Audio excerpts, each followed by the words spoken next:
The morning light shone through the yellowed curtains of my living room, revealing the pictures on the wall. Each one was a shard of a past life when Alma was around. I stared at her smile behind the glass frame and involuntarily touched my own face with wrinkled fingers, as if trying to find the young man she had once loved. I'm 73, and my name is Weston Pemberton. I once taught philosophy at a local college, but I've spent the last 8 years alone, struggling with the void Alma left behind. A small house on the outskirts of Leander I'd built with my own hands when we were young. Now it has become a witness to my slow fading. Books everywhere, my faithful friends, the only ones who hadn't left me in my old age. Alma always grumbled that I was turning the house into a library, but she was secretly proud of my erudition. My bookworm, she'd say, kissing me gently on the forehead as I fell asleep over the next volume. I rose from my chair, feeling the familiar ache in my knees. Age is a merciless thing. I walked slowly to the kitchen and put the kettle on. My movements had been practiced for years. Take out an old porcelain cup, put in a tea bag, pour boiling water. Simple actions that created the illusion of habit and constancy in a world that had long ago lost its meaning for me. Outside the window, I could see the Bridges family's neighbor's house.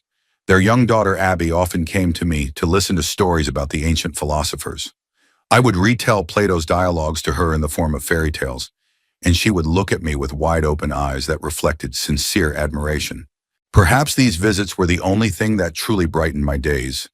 If only my own son had looked at me the same way as a child. Keaton, my only son, whom everyone just calls Keith, has always been a mystery to me. How could Alma and I, people who valued books, ideas, and simple joys, have produced such a practical and cold creature? Keith grew up believing that success in life was measured solely by material achievements. He is now 45. He works as a corporate strategy consultant for an urban firm. I can't say that his career has been brilliant, but he has always strived to give the impression of being extremely successful. I remember as a teenager, he was ashamed of my profession. "Dad's just babbling about dead Greeks," he used to say contemptuously to his friends, thinking I couldn't hear.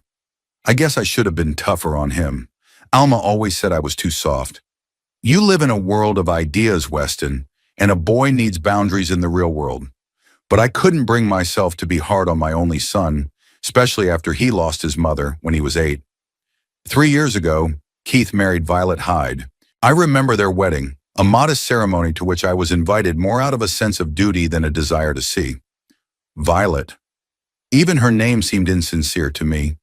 Bright as a picture from a fashion magazine, she worked in the beauty industry, advising wealthy clients on image.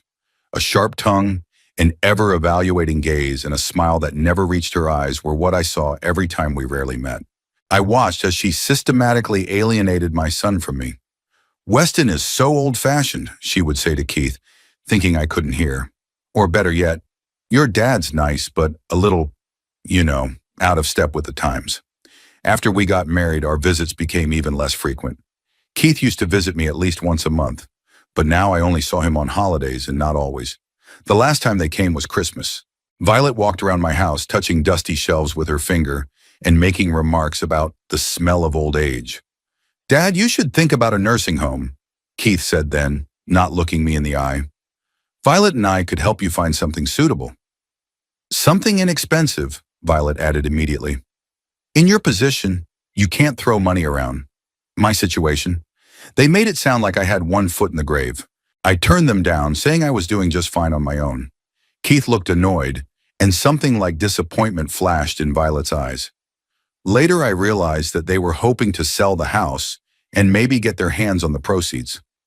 My house is the only thing of value I have. Or rather, that's what I thought until yesterday. I took a sip of my cooled tea and glanced at the white envelope on the table. It had come yesterday, and its contents had turned my life upside down. The letter was from Roland Pierce, attorney for my old friend Edmund Rochester. Edmund and I had met in graduate school. He was studying literary history, I was studying philosophy. We shared a love of books and long intellectual conversations. After graduation, our paths diverged. I stayed on to teach at a small college, and he had a brilliant career at a university on the East Coast. We kept in touch, exchanging letters and occasionally meeting at conferences. Edmund never married, devoting himself entirely to science and collecting rare editions. 3 months ago, I learned of his death from a short obituary in a professional journal. Edmund was 78, and I assumed he had gone in his typical manner, quietly without fuss, leaving behind only his books and articles. And now this letter. I reread it again. Dear Mr. Pemberton, I regret to inform you of the death of Professor Edmund Rochester on the 3rd of April this year. In fulfillment of the deceased's will as set forth in his will, I notify you that Professor Rochester bequeathed to you his personal collection of first editions of 19th century British poetry, comprising 37 volumes.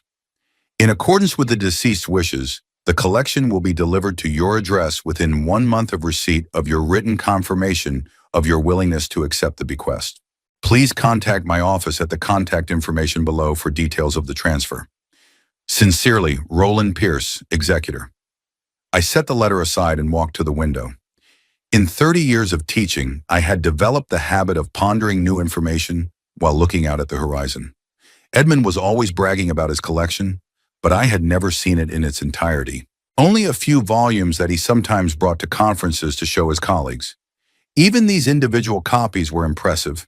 Handmade leather bindings, gold embossing, perfect preservation. 37 volumes of first editions. I was not an expert in book rarities, but even to me it was clear that such a collection must be worth a lot of money. Probably a lot of money. The thought made me swallow nervously. All my life I had lived modestly. The salary of a provincial college professor had never been high, and my pension made every dollar count.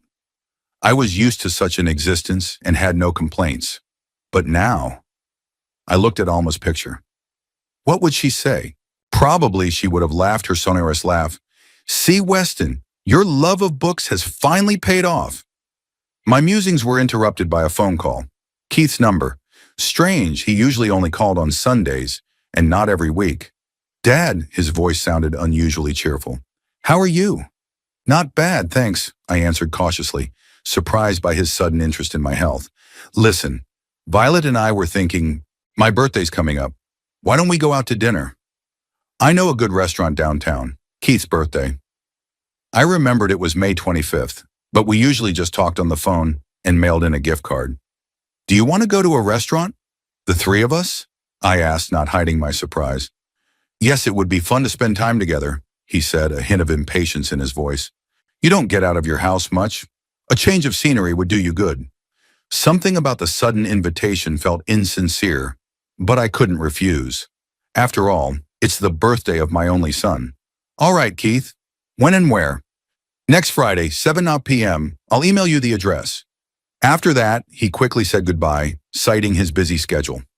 I hung up the phone and went back to my chair. Something had changed in Keith's way of speaking. Usually he spoke to me condescendingly, with barely concealed impatience, like a cranky child. Today his voice sounded almost ingratiating. My gaze fell on the letter again. Had Keith found out about the inheritance? But how? I hadn't told anyone about the letter, hadn't even called the solicitor yet.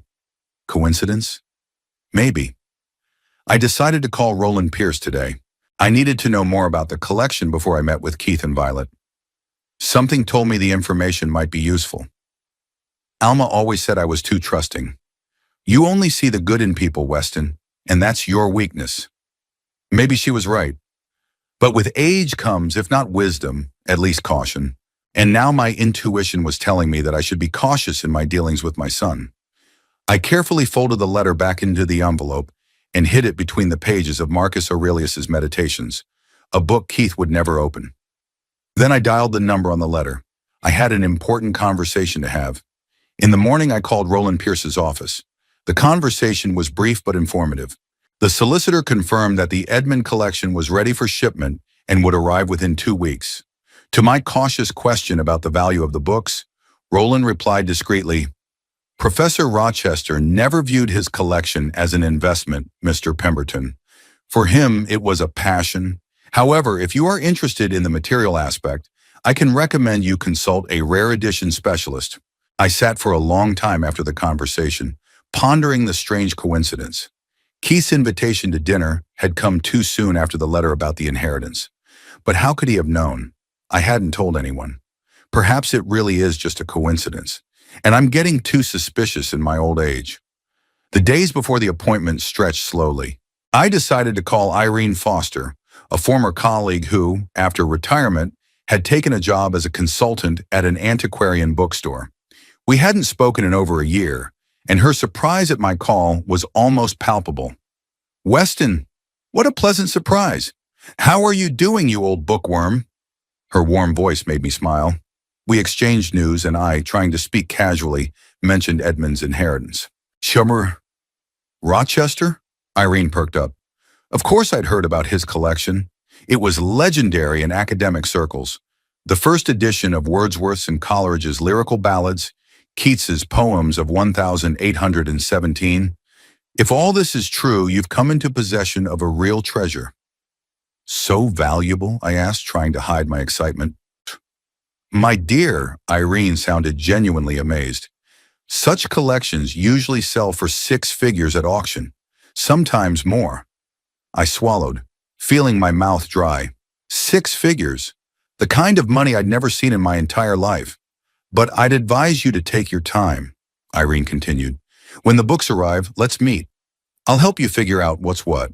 After talking to her, I thought about my financial situation. My pension was $2,300 a month. After utilities, insurance, and medications, there wasn't much left over. For the last few years, I had been saving literally on everything, denying myself even small pleasures, like going to the movies or buying a new shirt. And now fate has given me this gift, a collection that could solve all my financial problems overnight. But with it came anxiety. If the books are really worth that much, won't they attract unwanted attention? Particularly the attention of my son and his wife, who had always taken a morbid interest in my finances, with little or no interest in my life. I glanced at Alma's picture. "What would your advice be, dear?" I mentally asked. It seemed to me that her smile had become a little sadder.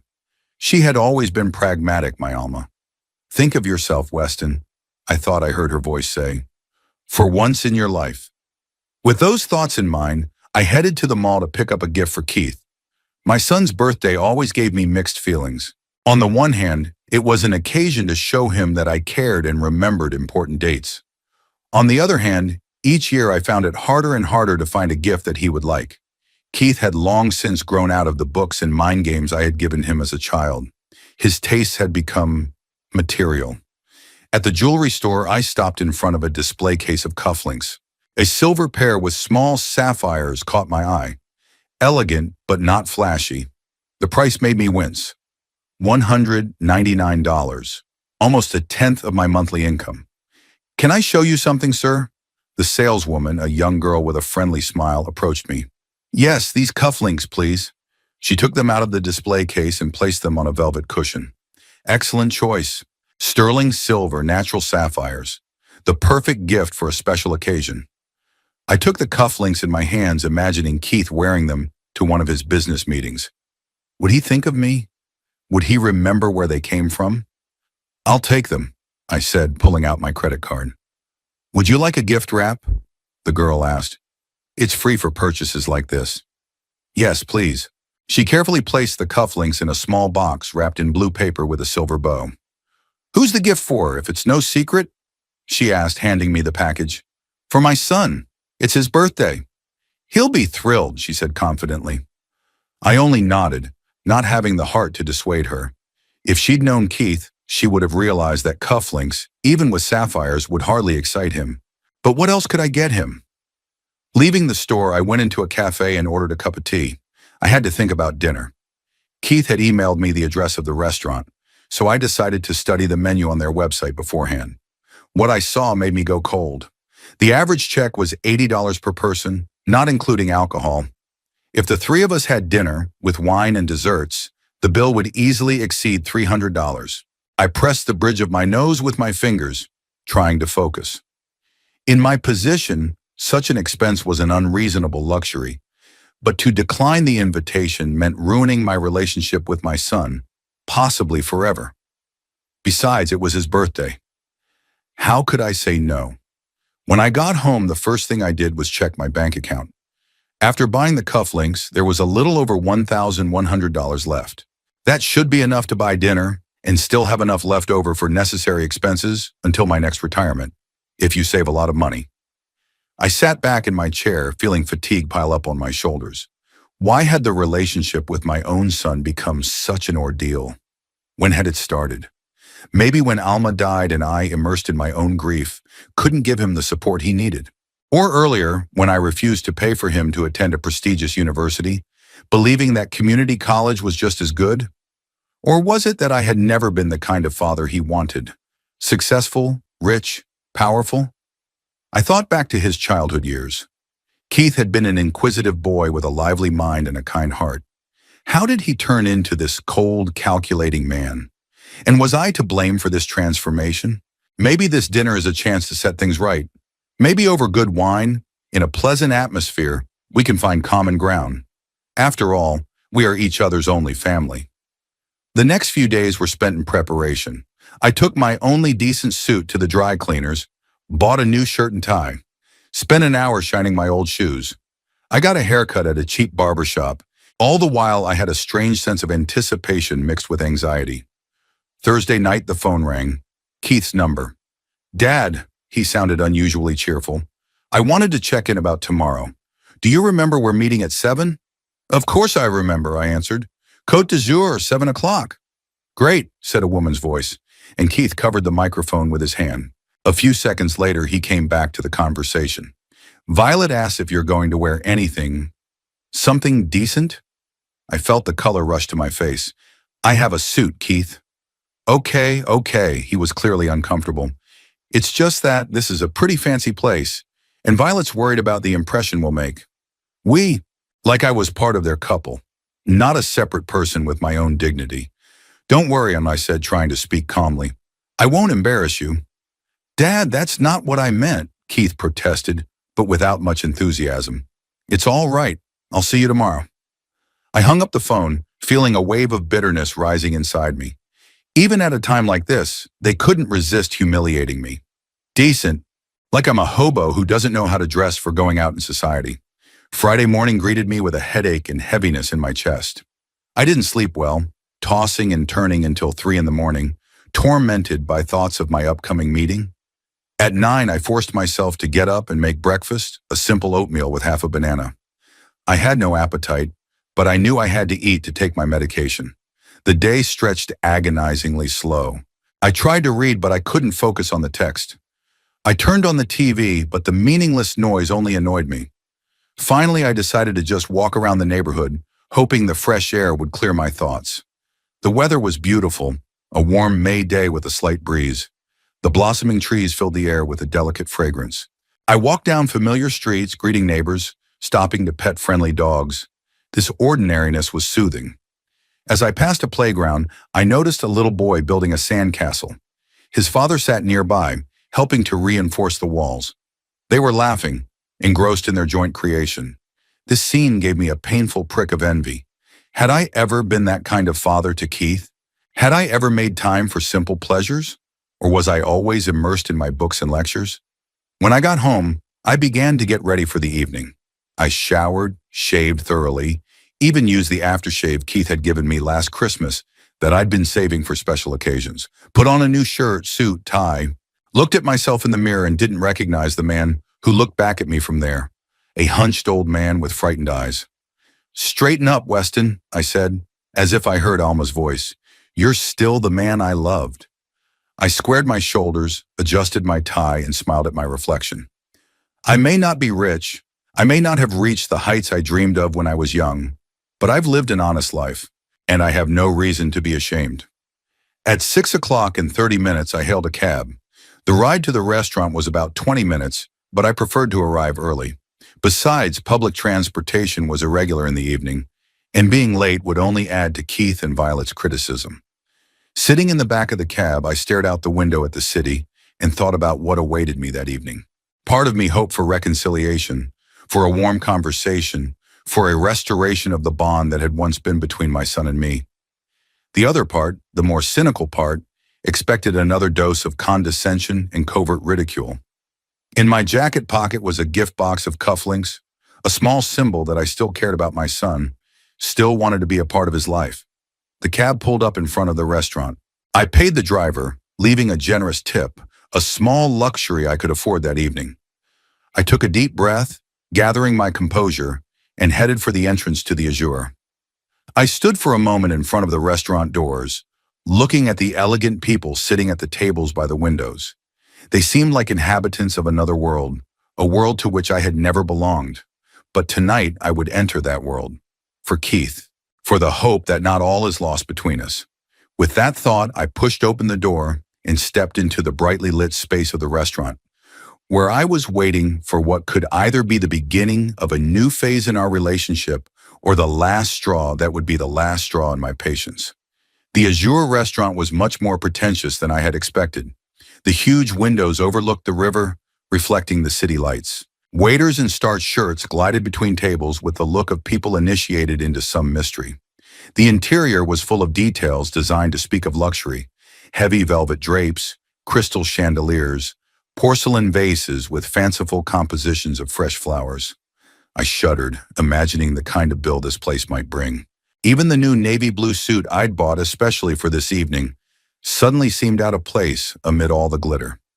I tightened the knot of my tie and squared my shoulders, trying to look more confident than I actually felt. The maitre d', a young man with pomaded hair and a condescending smile, greeted me at the entrance. "Good evening, sir. Do you have a reservation?" "Yes, under the name of Pemberton, or rather Keaton Pemberton. I'm his father," I explained, noticing the maitre d's glance at my worn shoes. "Of course you are. Your son and his wife have arrived. Let me show you out." I followed him through the spacious hall. Many questions arose in my mind.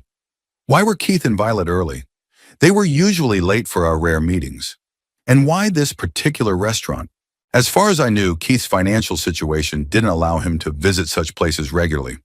They were sitting at a corner table, talking animatedly. Violet looked stunning in a burgundy-colored dress with perfect hair and makeup. Keith, in a new suit that I was sure cost half my monthly pension, seemed to radiate self-assurance. When they saw me, they both smiled strainedly. "Dad!" Keith stood up and hugged me awkwardly.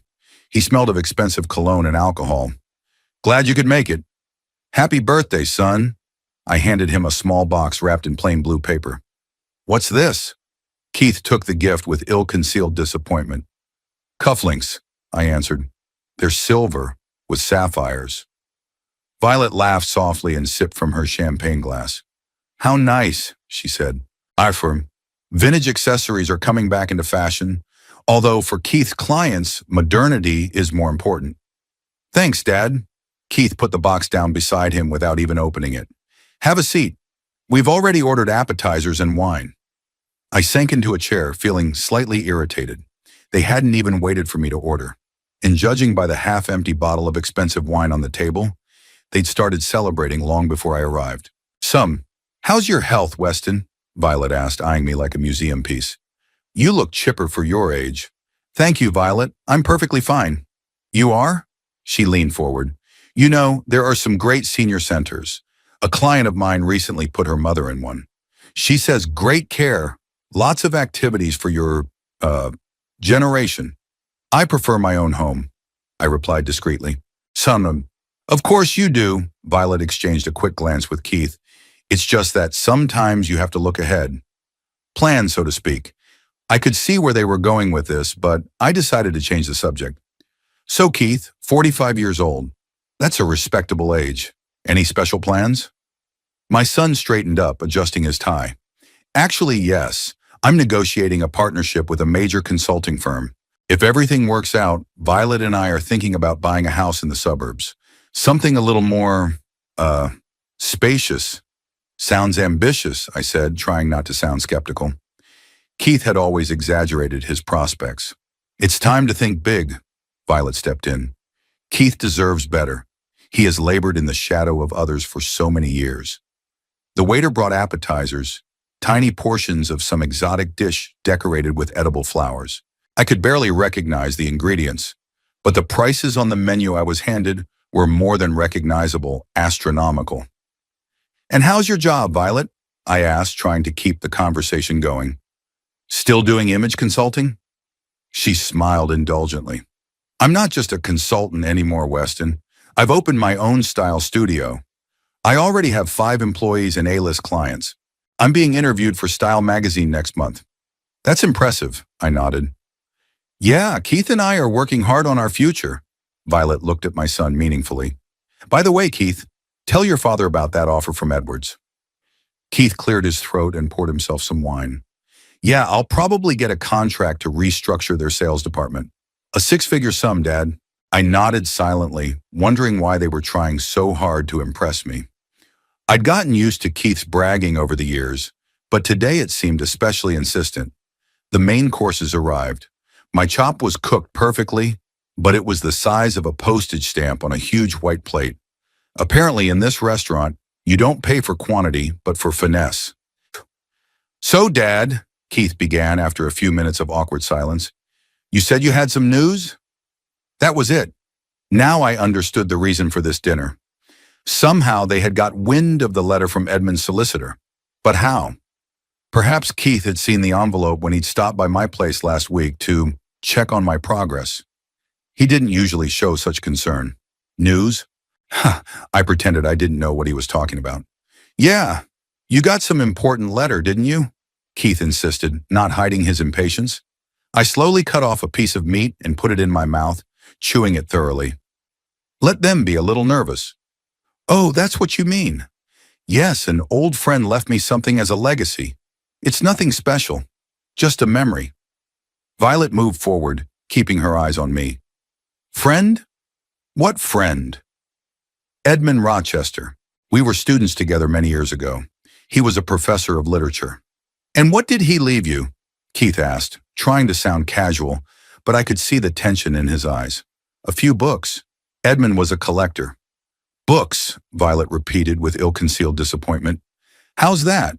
Your style? Yes, I shrugged. But some of them are quite rare. First editions of 19th century British poets. Kit and Violet exchanged quick glances. First editions? Keith said cautiously. They might be of some value, wouldn't they? Perhaps, I took a sip of wine. I haven't studied the matter in detail yet. The atmosphere at the table had changed. I could almost physically feel the gears turning in the heads of my companions, calculating the potential value of the inheritance. You should see an expert, Violet said with sudden concern in her voice. I have a client who deals in antiques. He could appraise the collection. Better yet, Keith said, we could help you sell it. You know, at your age, you could use the extra money. For medical expenses and stuff. That's very thoughtful of you, I said dryly. The desserts arrived, some intricate constructions of chocolate and fruit. Keith and Violet no longer hid their interest. How many volumes are there in this collection? Keith asked, tapping his fingers impatiently on the table. 37. 37, Violet said, and I could almost see the dollars flickering in her pupils. All first editions? That could be worth a significant amount of money. I'm a conservative person, Violet, I replied. I might just save them for future generations. But why? Keith exclaimed. Those books will just sit in the dust in your house. No one will ever see them. I will see them, I said calmly. Books are not just commodities to me. Keith finished his wine in one gulp and set the glass down abruptly. Dad, be realistic. You live on a pension that barely pays the bills, and now you have the opportunity to have a comfortable old age. Or, he paused meaningfully, help your family, that's it. The cards are finally laid bare. Your family? I asked, raising an eyebrow. Yes, Violet interjected. Keith is your only son. Isn't it natural that you'd want to support him? We're planning a big future, a new home, maybe even children. Children? In 3 years of marriage, they've never once mentioned wanting children. Moreover, Violet had always struck me as a woman who valued career over family. That's an interesting perspective, I said neutrally. I didn't know you were thinking about procreation. We think about a lot of things, Keith leaned forward, but it takes resources. And if these books are really valuable, the waiter brought the bill in a small leather folder. Keith didn't even look at it, just pushed it aside for me. Do you mind, Dad? After all, it's your birthday present to me. He smiled, and there was no warmth or gratitude in that smile. I opened the folder and couldn't hold back a sigh. The amount was almost equal to half of my monthly pension, but I pulled out my old credit card and put it on the account. I didn't want to ruin the evening by arguing about money. Keith noticed my confusion and smiled even wider. Yeah, the prices here are a little steep, but you can afford it, right? Especially with this new inheritance. I haven't gotten the books yet, I reminded him. I haven't appraised their value. But you'll sell them, won't you? Keith insisted. It's the sensible thing to do. I hadn't decided yet. Violet let out a short laugh. Weston, be practical. What will you do with the rare books? Read them before bed? They're supposed to be useful. The waiter returned with my card and check. I signed it, trying not to think about having to save money for the next month. Benefit to whom? I asked, looking up at Violet. All of us, of course, she said with a wave of her hand. The family. Keith nodded, supporting his wife. Dad, let's face it. You're 73. How much longer are you going to live? 10 years? 15 at best. And Violet and I are just starting our lives. I felt something tighten in my chest. Not from the pain, but from the realization that my son is counting the days until I die. My inheritance. What do you suggest? I asked quietly. Sell the books now, Keith answered. We'll find a good appraiser. If they're worth as much as we think they are, it could change our lives. Ours. I raised an eyebrow. Well, mostly mine and Violet's, Keith admitted without a trace of embarrassment. But you'll get some too. We could pay for a nice nursing home for you. Or a nurse. Violet nodded as if they were offering me the greatest boon of all. Exactly. And we could sell the house. After all, you don't need so much space anymore. I stared at them in silence, not believing my ears. They didn't even try to hide their intentions. In their eyes, I was already written off as an old man living out his days, whose only purpose was to hand over his possessions to them. You barely had enough to pay for dinner, Keith said suddenly with an unpleasant grin, nodding at the check I'd signed. I saw how pale you looked when you saw the amount. Why do I need a father like that? Violet laughed loudly, as if he'd said something witty rather than insulting the parent who'd spent a lifetime caring for him. I felt something inside me snap. Years of patience, years of trying to build a relationship with my son, years of self-deception. It all came crashing down in an instant. That man across from me was no longer my child. He was an outsider, a calculating predator waiting for his prey to weaken. I slowly stood up from the table, feeling the stares of the other customers.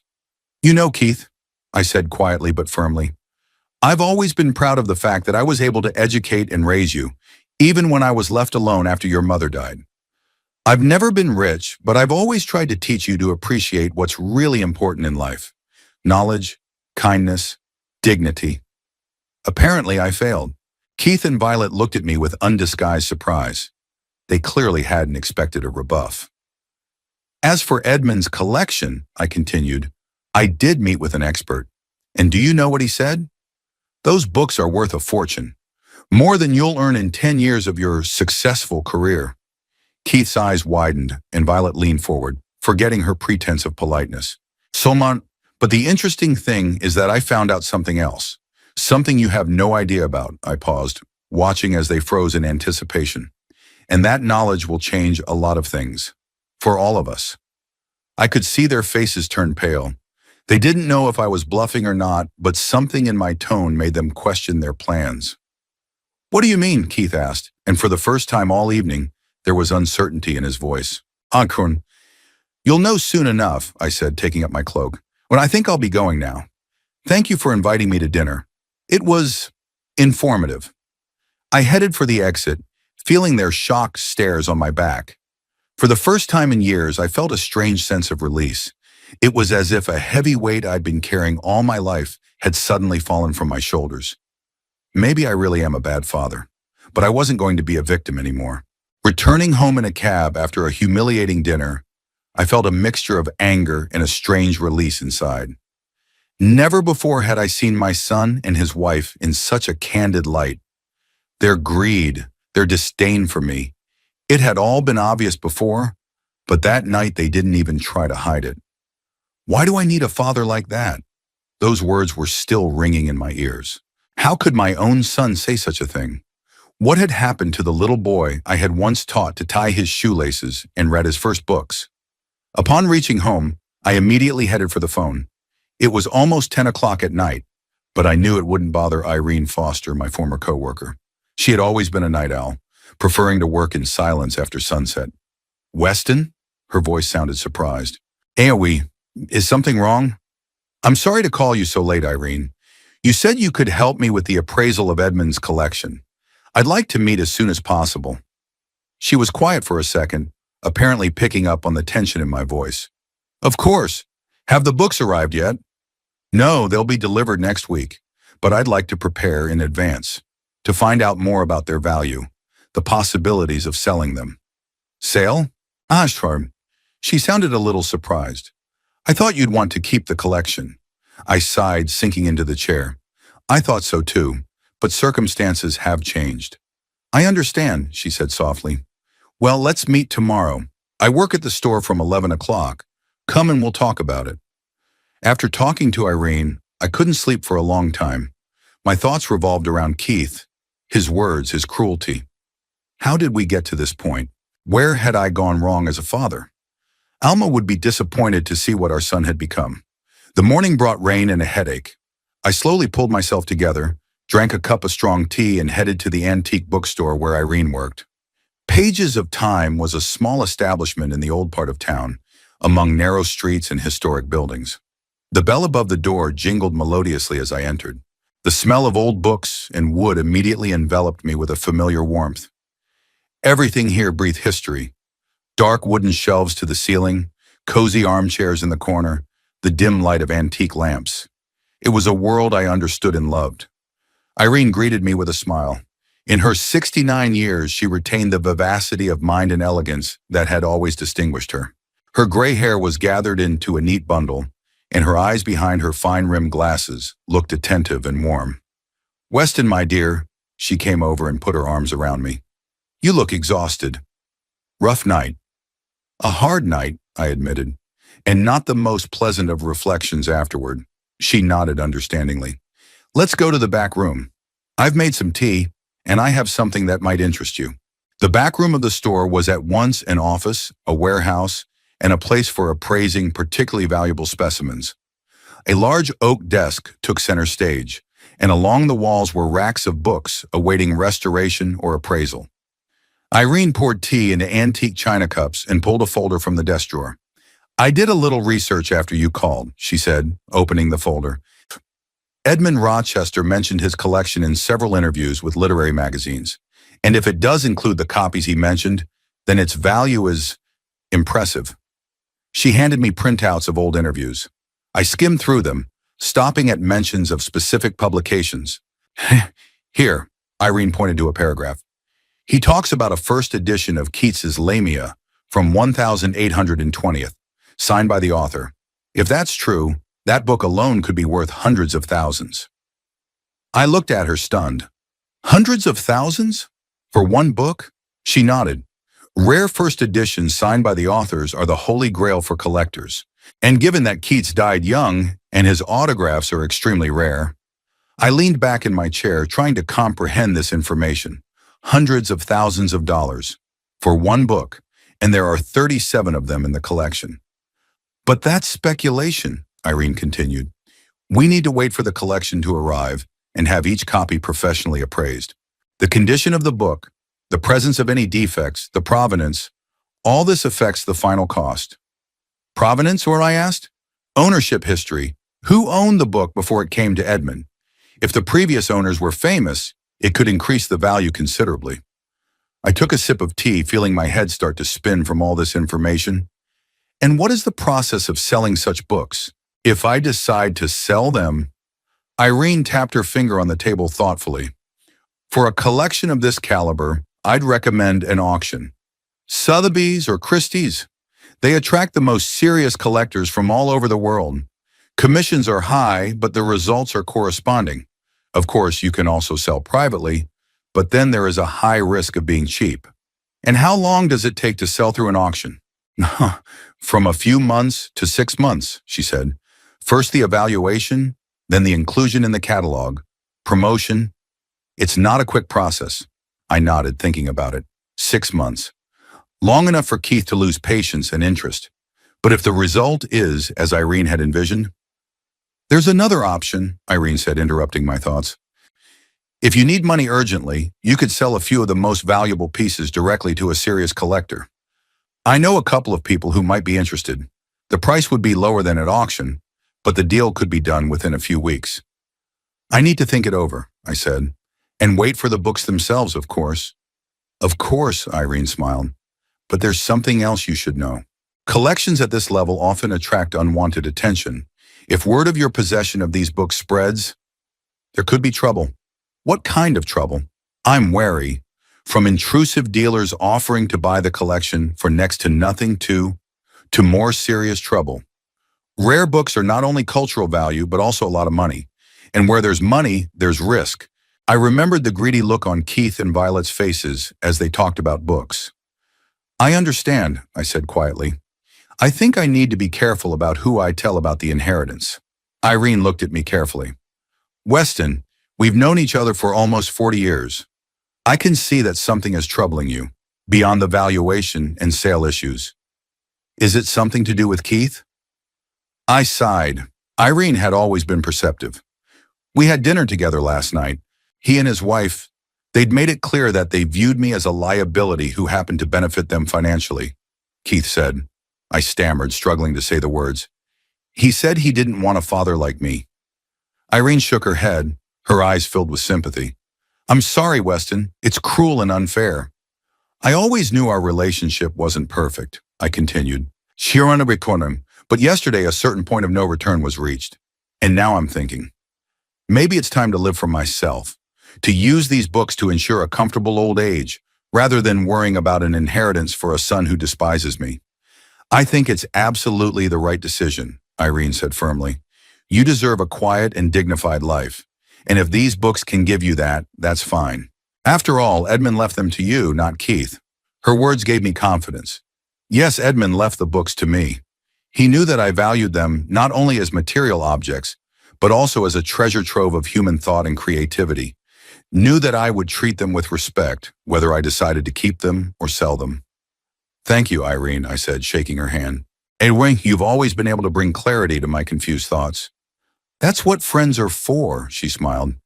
Now let's see what other treasures might be in Edmund's collection. We spent the next 2 hours studying interviews and articles that mentioned the Rochester collection. The picture became more and more impressive. In addition to first editions of Keats, Byron, and Shelley, the collection could contain rare copies of works by Tennyson, Browning, and other Victorian poets. Some with gift inscriptions, some from the personal libraries of famous historical figures. If all of this is true, Irene concluded when we finished our tour, the total value of the collection could be several $1,000,000. I felt my breath catch. Millions. An amount I couldn't even imagine. A sum that could have completely changed my life. What do you advise me to do when the books arrive? I asked. First, secure them, Irene answered without hesitation. Hire a safe deposit box or a safe deposit box. Second, contact a professional appraiser. I can recommend a couple of very good ones. Third, think about insurance. Such valuables should be protected against all possible risks. I nodded, making mental notes. What about Keith? I asked. He knows about the inheritance, but not its true value. And judging by his behavior yesterday, he won't stop trying to get his hands on that money. Irene frowned. Oh, you're not legally obligated to tell him your plans or share the proceeds of the sale. The books are your property, and you have the right to dispose of them as you see fit. But if you're worried about, trouble, you might want to consult a lawyer. Do you think it might come to that? She shrugged. I don't know Keith as well as you do, but from what you've told me, he and his wife are very interested in money, and people driven by greed can do a lot of things. Her words made me think. Really, how far would Keith go in his quest for a piece of the inheritance? He had always been ambitious and not too scrupulous in his choice of means to achieve his goals. But could he have crossed any line? I'll think about it, I said, rising. Thank you for everything, Irene. You've been a great help. You're welcome. She stood up too. Keep me informed when the books arrive. I'd like to take a look at them. Purely out of academic interest, of course. I smiled sincerely for the first time in days. Of course. When I left the store, I didn't go home, but to the bank. I needed to inquire about the possibility of renting a safe deposit box. If the books were really worth millions, I couldn't risk keeping them at home, especially given Keith and Violet's interest. The bank explained the terms of the rental and showed me the available safe deposit boxes of different sizes. I chose the middle one, big enough for the books, but not too expensive. The rent was $50 a month, which was reasonable for my budget, especially with the prospect of future income. After signing the contract and receiving the key, I was somewhat relieved. At least the books would be safe once they arrived. The next item on my plan was a lawyer. Irene had mentioned the possible need for consultation, and I decided not to put it off. An acquaintance of mine, Gerald Hawkins, had once been a student at the college where I taught. He now had his own law practice, specializing in real estate and inheritance matters. Gerald received me without an appointment, greeting me warmly and reminiscing about old times. When we got down to business, I presented the situation as objectively as possible, trying not to emphasize personal grievances. "So," Gerald summarized when I finished, "you have a valuable collection of books that you plan to sell. Your son knows about the inheritance but not its exact value, and is taking a keen interest in it. Do you want to know your rights and responsibilities in this situation?" "Exactly," I nodded. "Oh, legally it's quite simple," Gerald said. "These books are your personal property. You have the right to dispose of them as you see fit, sell them, donate them, bequeath them to whomever you wish. You don't have to inform your son of your decisions or share the proceeds of the sale with him. What if he finds out about the sale and demands his share? Is there anything he can do legally?" Gerald shook his head. "As long as you are alive and legally capable, he has no rights to your property.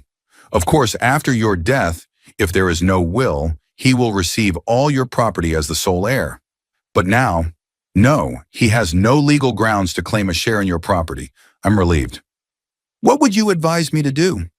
"First, make a will if you don't already have one," Gerald replied, "especially given the new circumstances. Secondly, keep careful records of all financial transactions related to the sale of books. Third, if you fear conflict, it may be worth considering a trust or other financial structure to manage the proceeds of the sale." "A trust," I interjected. It sounded too complicated for someone who had lived on a professor's salary all his life. "Yes, it's a tool that allows you to protect your assets and manage them in a certain way," Gerald explained. "But it only makes sense for significant sums. If an appraisal of the books confirms their high value, we can revisit the subject." I nodded, feeling a little dizzy from all this information. Trusts, millions, auctions, it was all so far removed from my normal life. "Thank you, Gerald. I'll think about what you said and contact you when the books arrive and are appraised." "I'll be waiting." He shook my hand. "And Professor, if I may offer some personal advice, don't let family relationships dictate your financial decisions. Money can be a powerful tool, but it can also destroy even the strongest of bonds." His words made me think. Money. How much would they change my life? How much had they already changed my relationship with my son? If Edmund hadn't left me this collection, would I have continued to endure the humiliation from Keith and Violet, hoping for some miraculous reconciliation? Leaving Gerald's office, I walked slowly down the street, immersed in thought. The spring day was in full swing, and people were going about their business, oblivious to the elderly man who had just learned that he might soon be a millionaire. A millionaire. The word seemed so foreign, so inapplicable to me. All my life I lived modestly, counting every dollar, saving for a rainy day. And now fate has given me this gift. What am I going to do with this money? The first thought, of course, is about security and comfort in old age. Health insurance that would cover all possible expenses. Perhaps a move to a more comfortable home, without the stairs that were becoming more problematic for my knees each year. Household help, not a full-time caregiver, as Keith and Violet had suggested, but someone who would come in a few times a week to help with cleaning and cooking. But money could provide other opportunities. Travel, for example. I had always dreamed of seeing Greece, the cradle of philosophy, and Italy with its countless art treasures. It used to seem like a pipe dream, but now, and books. I could build up a collection of my own. Not as valuable as Edmund's, of course, but made up of the editions I'd always wanted. the first edition of Darwin's Origin of Species Darwin, which I saw once at an exhibition and couldn't take my eyes off.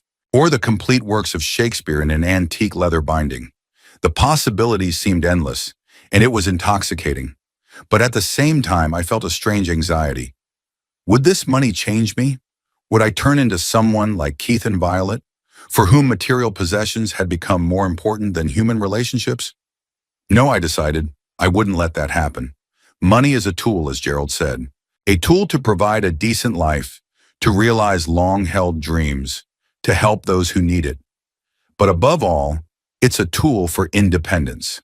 Independence from Keith, from his ostentatious concern, which always had ulterior motives. Independence from fear of the future, from the need to economize on the essentials. With these thoughts in mind, I returned home and sat down at the computer. I needed to write a reply to Roland Pierce, confirming my willingness to accept Edmund's collection, and start planning my new life, the life of a man who had finally found freedom of choice. It was a week after my conversation with Irene and my visit to the solicitor. During that time, I had time to consider many options for my future, but I hadn't made a final decision yet. The books were due to arrive any day now, and I was in a state of nervous anticipation. Tuesday morning started as usual, with a cup of tea and a look at the morning paper. Around 10 o'clock, the phone rang. I thought it was the courier with the collection, but it was Keith on the other end of the line. "Dad," his voice sounded unnaturally cheerful. "How are you feeling?" "I'm fine," I answered guardedly, still remembering our last conversation at the restaurant. "Listen, I was thinking, maybe I should come over to your place tonight, help you with something around the house. You haven't changed the filters in your air conditioner in a while, and summer's coming." I couldn't help but chuckle. Keith had never once offered to help around the house in the last 5 years. And now all of a sudden he's so concerned. "Thank you, but I'm doing fine on my own," I replied. "Besides, I have business in town today." "Business?" He sounded surprised. "What kind of business?" "Meeting some old friends," I lied. I was actually waiting for a book delivery, and I didn't want Keith around at that moment. Well, maybe tomorrow then? Or the weekend? Violet made you some homemade cookies. She says you need to eat better." Violet made cookies? The same Violet who once proudly proclaimed she didn't know where the kitchen was in their house? This was getting interesting. "I'm going to be busy this weekend," I said, "but thanks for the offer." "Dad," Keith sounded annoyed, "Violet and I just want to help. After that dinner, well, you know, we feel awkward." "Awkward," I repeated. Interesting word. "Look, I was wrong, okay?" His tone became almost pleading. "I said too much. Let's just forget about it. We're family after all." Family. Not so long ago, that word might have moved me, made me want to make concessions. But not now. Not after everything I've heard and realized lately. "Keith, I'm on another call right now," I lied. "Let's talk later." Without waiting for his response, I hung up. Less than an hour later, the doorbell rang. To my surprise, Violet stood on the doorstep with a basket covered with a plaid napkin. "Weston!" She broke out into a smile that didn't reach her eyes. "I was driving by and thought I'd stop by. Brought you some homemade cookies. Oatmeal with raisins. Very good for, people your age." I stared at her, not hiding my surprise. Violet, dressed for a glossy magazine photo shoot with perfect makeup and manicure, claimed to have driven by my house, which was on the opposite side of town from their apartment. "Thank you, Violet, but I'm allergic to raisins," I replied, even though it wasn't true. "Oh," her smile twitched slightly. "I didn't know, but I can come in for a cup of tea. It's been so long since we've spoken." "We've never spoken," I thought, but said aloud, "Unfortunately, I was just about to leave. There's a meeting in town." "A meeting?" She raised a perfectly plucked eyebrow. "With who?" "Friends," I answered shortly. "Maybe I could give you a ride? I have just the time." Violet's insistence was getting annoying. "No, thanks. I prefer public transportation." She looked over my shoulder into the hallway. She showed me. "Everything okay in here? Keith is worried about you living alone in such a big house. It could be dangerous." "I've lived here for 40 years, Violet, and I've managed so far," I said firmly. "Tell Keith that his concern is misplaced." Sure. She smiled that fake smile again. "By the way, Those books you were talking about, have they arrived yet? That's it. The real reason for the visit. Not yet, I answered honestly. Sonim, but I'm really late, Violet. I took my coat and hat, signaling defiantly that the conversation was over. Violet reluctantly backed away. All right, I won't keep you, but at least take a cookie. Allergies, remember, I reminded her, closing the door behind me. I did go into town, though I didn't have an appointment. I just wanted to make sure Violet wasn't hanging around the house waiting for the books to be delivered. I spent a few hours in the library rereading my favorite Yeats poems and pondering the strange twists of fate that had brought me to this moment. When I returned home in the evening, I found 3 messages from Keith on my answering machine, each more insistent than the last. In the last one, he bluntly asked if the books had already arrived and if I needed my help with their appraisal and preservation. I erased all the messages and turned off my phone. I needed to think. The next day, the books finally arrived. 2 solid uniformed couriers delivered 6 carefully packed crates. They helped carry them into the house and even offered to unpack them, but I politely declined. I wanted to be alone with Edmund's inheritance. As soon as the couriers left, I called Irene. They're here, I said, not hiding my excitement. 6 cases. I'll be there in an hour, she answered without further question. While I waited for Irene, I decided to examine at least one of the boxes. Carefully opening the packaging, I saw the books wrapped in acid-free paper and placed in special storage containers. Edmund had always been reverent about his collection. I pulled out the first volume, a small book in a dark green leather binding. Poems written and published by George Gordon, Lord Byron, read the inscription on the title page. London, 1817. Carefully turning the fragile pages, I felt a sense of awe. This book was over 200 years old. It had seen the birth and death of generations, witnessed historical events, experienced wars and revolutions. And now it was in my hands, the material embodiment of Byron's genius. The doorbell interrupted my musings. Irene arrived, accompanied by an elderly man with a neat gray beard. Weston, this is Harrison Phelps, she introduced her companion, one of the best rare book experts in the country. I thought his opinion would be helpful. We settled into the living room and spent the next few hours scrutinizing every book in the first drawer. Harrison worked with white gloves, a magnifying glass, and special tools to measure and assess the condition of the bindings and pages. Extraordinary, he repeated, moving from one volume to the next.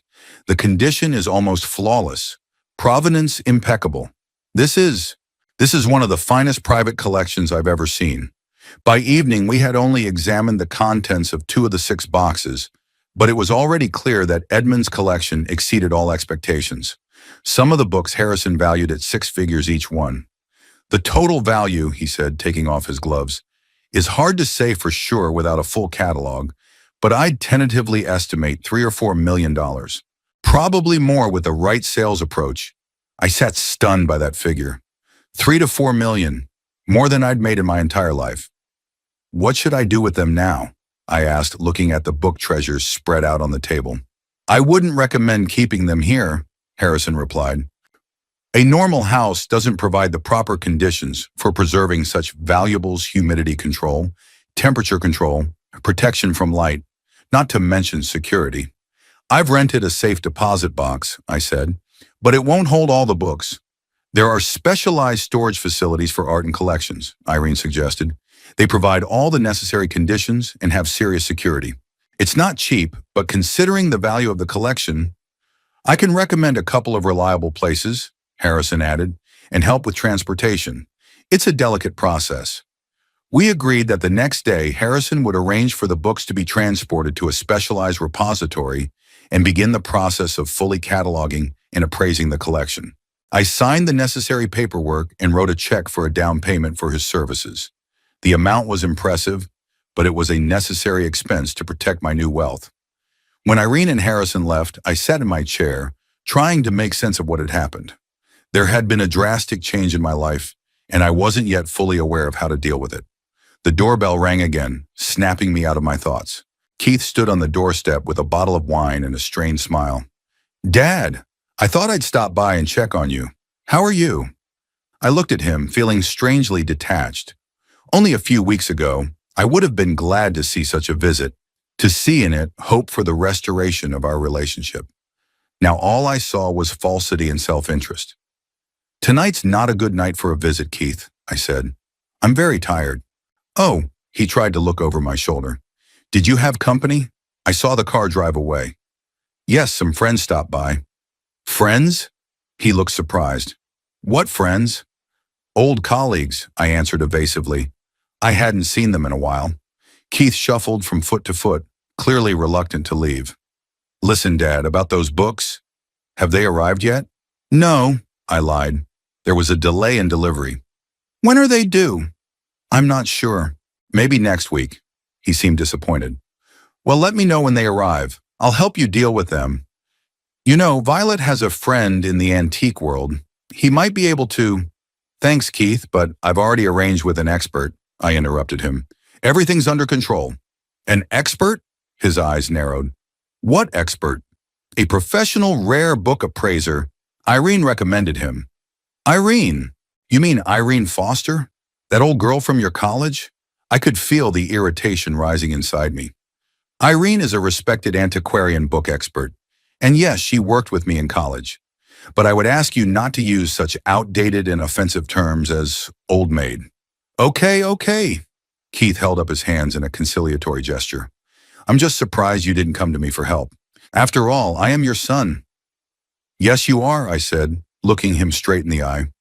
"And I remember everything you said to me at dinner at the restaurant." Keith had at least the conscience to look embarrassed. "Dad," I apologized. "It was a rough day. I had too much to drink." "You know that's not what I meant." "Do I?" I asked quietly. "Keith, it's late. Let's talk some other time." "But another time," I repeated firmly, closing the door. I walked back into the living room, feeling a strange mixture of sadness and determination. Maybe deep down, I still hoped that our relationship could be salvaged. That beneath the mask of greed and coldness, there was something of the little boy I'd once loved more than life left in Keith. But with each visit, with each conversation, that hope faded. The next morning, Harrison arrived with 2 assistants and a specially equipped van. They carefully packed all the books and loaded them for transportation to the vault. I kept only one volume, a first edition of Keats's Ode to a Nightingale, my favorite poem. Harrison promised to provide a complete catalog of the collection in a week, with an appraisal of each book and recommendations for sale. After they left, the house seemed strangely empty. I decided to take a walk to clear my head. The day was warm and sunny, perfect for a spring walk. I headed to a small park nearby, where I used to walk a lot in the old days. The park wasn't crowded. A couple of young moms with strollers, a few elderly people on benches, boys playing with a ball on the lawn. I settled down on a vacant bench and pulled out the Keats tome I'd brought with me. "Keats?" came a voice nearby. "A lovely choice for a spring day." I looked up and saw an older woman with short gray hair and lively brown eyes. She pointed to the seat next to me. "Do you mind if I sit down?" "Of course not," I replied, moving over. "I'm Eleanor Pratt," she introduced herself, sitting down. "But everyone just calls me Nora." "Weston Pemberton." I held out my hand, which she shook firmly. "Shukikuni. Do you come here often, Weston? I live across the street and walk in this park almost every day, but I don't remember seeing you before." "I used to," I answered, "but in recent years, less often." "I understand," she nodded. "We change habits as we get older. But I think daily walks are essential. Keeps the body toned and clears the mind." We got to talking. Nora turned out to be a former doctor, a pediatrician who had retired 5 years ago. She was a widow like me and had 2 grown children living in other cities. "They call every Sunday," she said with a smile. "They come for the holidays. But they have their own lives, and it's the right thing to do." "Don't you feel lonely?" I asked, thinking of my own situation. "Sometimes," Nora admitted. "But I found ways to combat the loneliness. Volunteering at the local library, art classes, book club. You know, at our age, it's important to stay active and open to new experiences." Her words got me thinking. When was the last time I did something new? Tried a new hobby, met new people. For too long, I'd lived in my own little world, confined to the walls of the house and the occasional, usually unpleasant, visits from Keith and Violet. "Our book club meets Thursdays at the library," Nora continued. If you're interested, come along. This month we're discussing romantic poetry, so your Keats will be very useful. I agreed, surprised at my decision. We exchanged phone numbers, and Nora promised to let me know the exact time of the next club meeting. When I got home, I found 3 more messages on my answering machine from Keith, one from Violet and one from the courier service confirming delivery of the collection. I erased all but the last one. The next day I got a call from Keith. "Dad, I just got a call from the courier service." His voice sounded excited. "Sarawapun. They confirmed the delivery of the books yesterday. Why did you say they haven't arrived yet?" I sighed. Keith was obviously trying to track the delivery through the courier service. "Because it's none of your business, Keith," I answered bluntly. "What?" He sounded shocked. "Dad, we're talking about a valuable collection. Of course it's my business. I'm your son, your heir." "That's exactly what I'm talking about," I said calmly. "Wachtinoman, you see me only as a source of inheritance. But I'm still alive, Keith, and the books are my property, not yours. Have you sold them yet?" There was a note of panic in his voice. "Not yet, but I'm working on it. Dad, you can't just sell the collection without consulting me." He was practically screaming. "This is a family decision." "No, Keith," I said firmly. "It's my decision, my property, my life. But what about me? Violet? Our plans?" "Your plans are your business. My money is mine. That's the way the world works, Keith." "I can't believe you're doing this." His voice shook with anger. "After everything we've done for you." "What exactly have you done for me, Keith?" I asked quietly. "Visited me once every few months, offered to send me to a nursing home, humiliated me at a dinner I paid for myself." There was a long pause. "It was all that, Irene, wasn't it?" Keith finally spoke up. "She's turning you against me. Or that expert. They want your money?" I shook my head tiredly, though he couldn't see it. "No one's turning anyone against anyone, Keith. I'm just finally seeing the situation for what it is." "We'll talk about this later," he said sharply, "when you're in a more sane." He hung up without saying goodbye. I expected this conversation to leave me upset, perhaps even depressed. But instead I felt strangely relieved. For the first time in years, I had spoken my thoughts openly without fear of offending my son, without trying to maintain the appearance of a normal relationship. On Thursday, I went to the book club meeting, as I had promised Nora. There were about 15 people of all ages, from students to retirees, gathered in the library's small hall. I was warmly welcomed, and the discussion of romantic poetry was lively and interesting. For the first time in many years, I felt in my element, discussing literature with enthusiastic people. After the meeting, Nora introduced me to other members of the club. Among them was Robert Mason, a former history professor with whom we had many common interests, and Sarah Johnson, an energetic woman my age who ran the local community garden. "We always need volunteers," Sarah said when she learned that I love gardening, "especially people who know how to handle roses. Our rose garden is in a sorry state."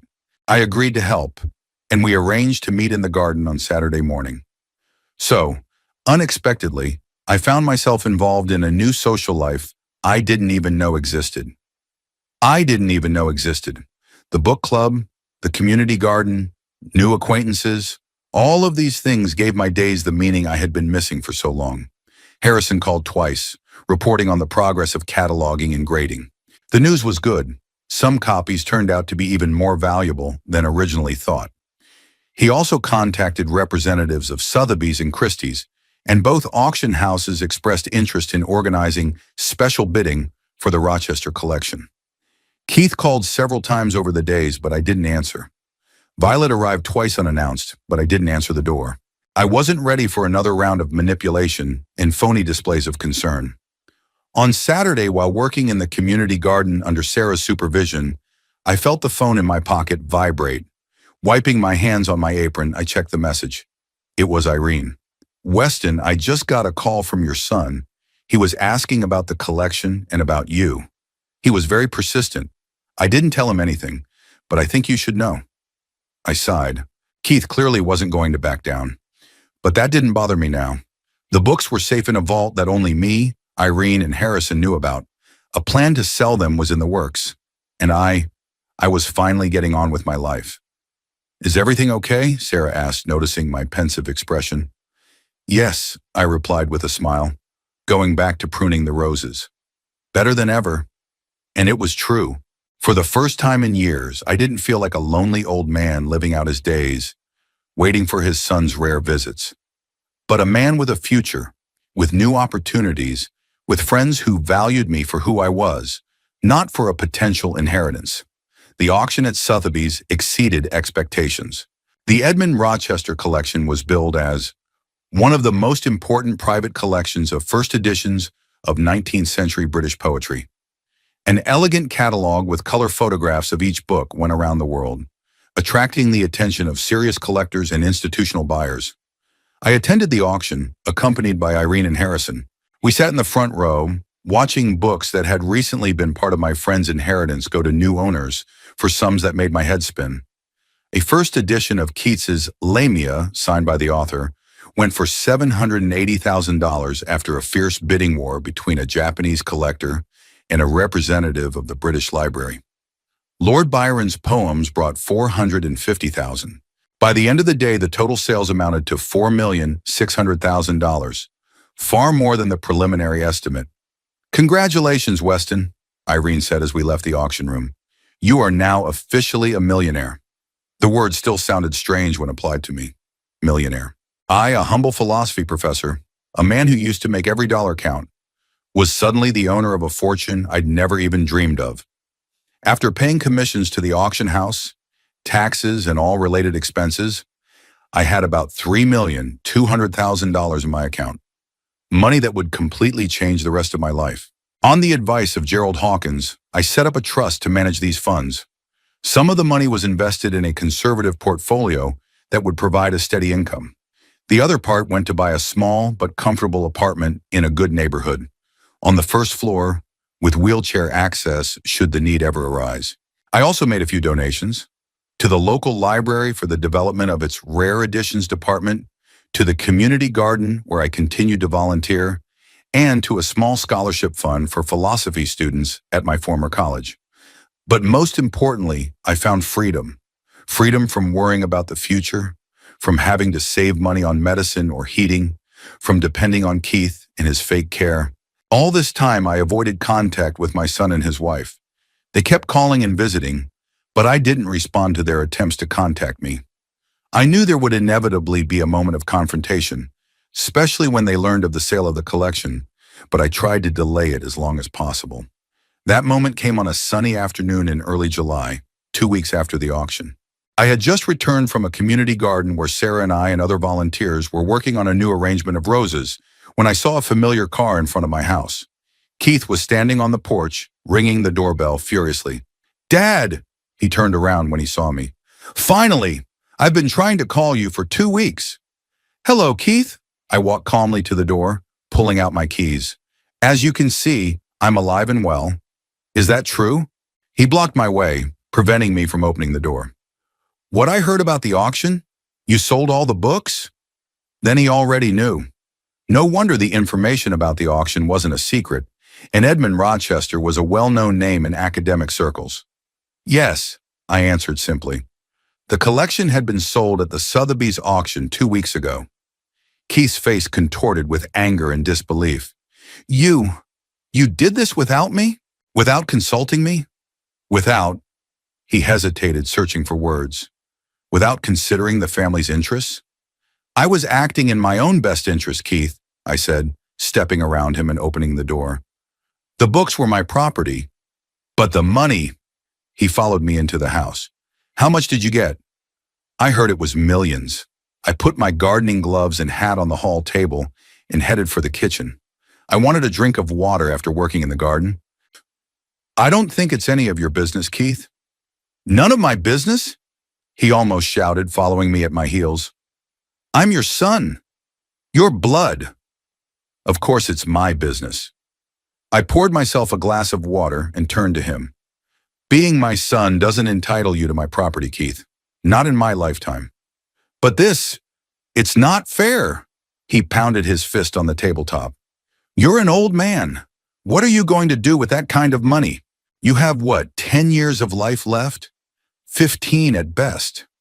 Violet and I have our whole lives ahead of us. We were planning. I remember your plans, I interrupted him. A house in the suburbs, maybe kids. That's very touching, especially since you were planning to put me in a nursing home and sell the house. Keith blushed but didn't give up. That was just talk. We care about you. Violet baked those cookies on purpose, even though she doesn't cook at all.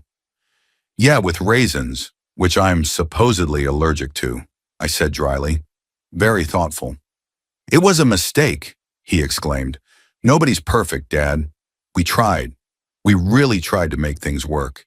And you ruined everything with your stubbornness and suspicion. I took a sip of water, feeling the anger rising inside, but holding it back. Keith, let's be honest. You only became interested in my life when you found out about the inheritance. Before that, I saw you once every few months, and every visit was accompanied by hints about how you and Violet needed money and how I should plan for my future. That's not true, he protested, but his eyes were running, avoiding a direct stare. It's the absolute truth, and we both know it, I said firmly. That's why I've made my decision. The money from the book sales is mine. I will use it to provide myself with a decent old age, without having to rely on your care. Keith looked at me with a look of disbelief that gradually changed to rage. You can't do that. I won't let you. I'm afraid it's too late. I put the empty glass in the sink. The money has already been transferred to a trust that I and my appointed trustees manage. You have no access to it. Trust? His voice hit a high note. You set up a trust without me? That's willful disinheritance. No, Keith, I shook my head. It's called disposition of one's own estate. I consulted a lawyer. It's perfectly legal. He stood there, breathing hard, his fists clenching and unclenching. You're going to regret this, he finally said. We'll sue. We'll prove that you're incompetent, that Irene manipulated you for her own gain. I grinned. Good luck with that, Keith. I have medical reports of full capacity, testimony from respected experts in antiquarian books and finance, and, most importantly, documentary evidence of your true intentions, starting with that night at the restaurant. What kind of proof? He looked confused. I've been recording our conversations, Keith, including the one where you explicitly said you didn't want a father like me, and the one where you and Violet discussed how to sell my house after you put me in a good nursing home. That was a lie. I didn't record our conversations, but Keith didn't know that, and his face turned pale. You couldn't. It's illegal. In the state of Texas, it's enough for one party to know about the recording. I bluffed, but it sounded convincing. But even if the recordings were illegal, they would still show the true nature of your intentions. And that was all I needed to make a decision. Keith sat down at the kitchen table, wrapping his arms around his head. I can't believe you're doing this to me, with your own family. Family isn't just blood ties, Keith, I said quietly. It's respect, caring, support. I haven't seen any of that from you in years. At that moment, the front door opened and Violet walked in. She looked as impeccable as ever, but her usual composure was clearly compromised. Keith? Weston? What's going on? She walked quickly over to her husband, placing a hand on his shoulder. Why aren't you answering the phone? He knows, Keith said deftly, about the books, about the money. He sold everything without us and set up some kind of trust. Violet turned sharply toward me, her eyes narrowed. Is it true? Did you really do it? Yes, Violet, I answered calmly. And I don't have to answer to you about my financial decisions. You selfish old... She hesitated for a word, but held back. Keith is your only son. He deserves to know about these decisions, to be a part of them. Deserves? I raised an eyebrow. How exactly does he deserve it, Violet? By visiting me once every few months, or humiliating me in front of you in a restaurant? That was an isolated incident, she exclaimed. Keith apologized. We were both trying to make things work and you just pushing us away. I shook my head, feeling tired of this conversation. Violet, let's not pretend. You two only became interested in me when you found out about the inheritance. Before that, I was a burden to you, an old man who has lived too long in a house you had already mentally sold. It's not fair, her voice rose. We've always cared for you. Really? I looked her straight in the eye. Then name my favorite dish, or a book, or a movie. Name something personal about me that doesn't involve my possessions or my health. Violet opened her mouth but didn't utter a word. She looked helplessly at Keith, but he too was silent, staring at the floor. Exactly, I said quietly. You know nothing about me as a person. I'm not your father or father-in-law. I'm an obstacle between you and my money. That's not true, Keith began, but his voice sounded unconvincing. Keith, I walked over to him, putting my hand on his shoulder. I loved you. I always have. And part of me still loves the little boy you once were. But the man you've become, I don't know him, and I'm not sure I want to. He looked up, tears glistening in his eyes, whether from hurt or anger, I couldn't tell. What are you saying? I'm saying that a relationship needs two sides, Keith, and I don't want to be a part of this fake one anymore. I'm no longer going to pretend that we have a normal father-son relationship when in reality, you're only waiting for me to die and inherit. How dare you? Violet intervened. After all we have done. What have you done, Violet? I interrupted. Did you bring me raisin cookies? Did you offer to sell my house? Reminded me how many years I have left? She backed away, clearly not expecting such a rebuff. Weston, you don't understand. I understand perfectly well, I said firmly. And I've made a decision. I've sold the house. I'm moving into a new apartment at the end of the month. You sold the house? Keith jumped to his feet. Without consulting me? This house. I grew up here. And I left it the first chance I got, I reminded him. Never took any interest in its condition, never helped with repairs even when I asked. And now it's suddenly important to you? Keith stood breathing hard, his face red with anger. It's all because of that money. It changed you, made you cruel, vengeful. I shook my head. No, Keith. The money just gave me the freedom to be honest. Freedom to stop being afraid of your disapproval, your disdain. Freedom to live my life without having to please you in the hope of getting crumbs of attention. And now what? Violet asked, crossing her arms over her chest. You're just going to cut us out of your life, your only son, your family? I'm not cutting Keith out of my life, I replied. I'm just stopping claiming a relationship that doesn't exist. If someday he wants a real relationship based on mutual respect rather than waiting for an inheritance, my door will be open. What about the money? Keith asked bluntly. What will happen to it? After you.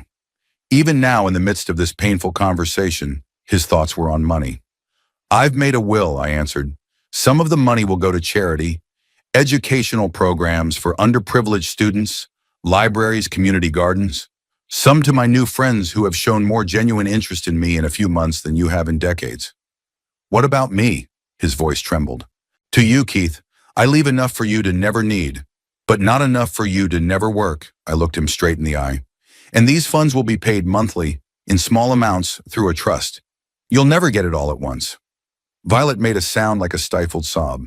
It's humiliating.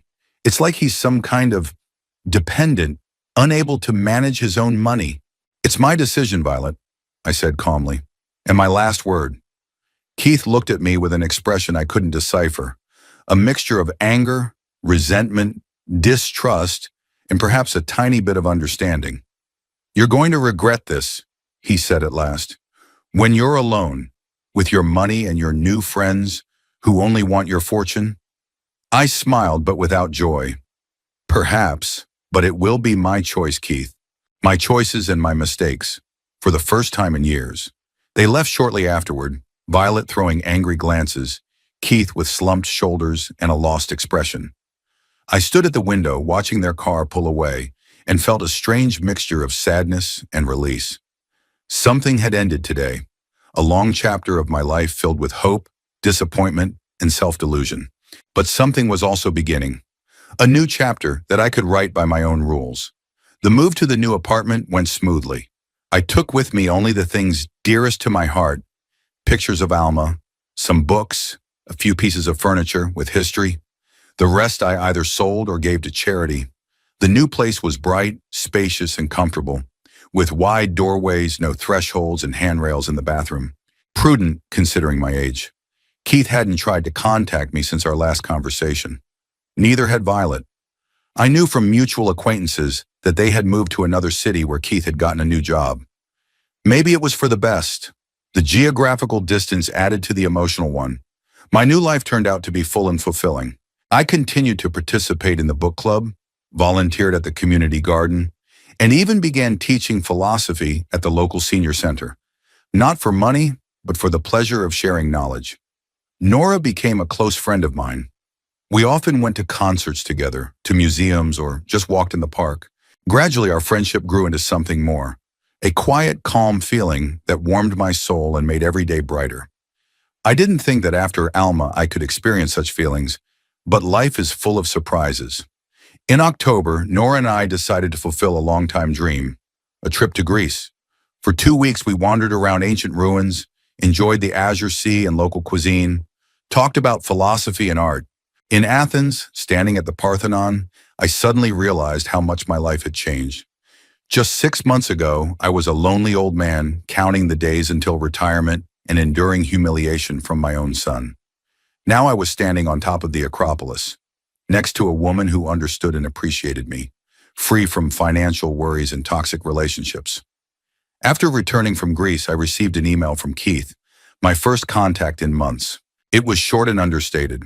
He wrote that he had been thinking a lot about our last conversation, that he had begun working with a therapist on his money and relationship problems. He didn't ask for forgiveness directly, but between the lines, he read some kind of realization of his mistakes. At the end, he asked if he could call me sometime. I thought long and hard about the answer. Part of me still loved Keith, not the greedy man he'd become, but the child I'd raised, the boy with bright eyes and a genuine smile. Could I have given him another chance? Was it worth it? I finally wrote a short reply. Yes, you can call. I'll listen. The rest will be up to you. I didn't know if he would call. I didn't know if it was possible to restore even a semblance of a real relationship between us. But I was open to the possibility, not out of desperation or loneliness, not out of fear of being without a family in my old age, but from a position of strength and freedom of choice. My life now belonged to me, with all its joys and sorrows, opportunities and limitations. I was no longer a passive observer, waiting for attention from those who did not want to give it. I was the author of my story, and the last chapter of that story promised to be the most vivid and intense. In my new office, among the books I could finally afford to buy without looking at the budget, stood a picture of Alma. Sometimes I thought she looked at me with approval. "You've finally done it, Weston," her smile seemed to say. "You've finally started living for yourself." And it was true. At 73, after decades of sacrifice and compromise, I had finally found what most people take for granted, the right to live my life, by my own rules, surrounded by people who value you for who you are, not for what you can give them.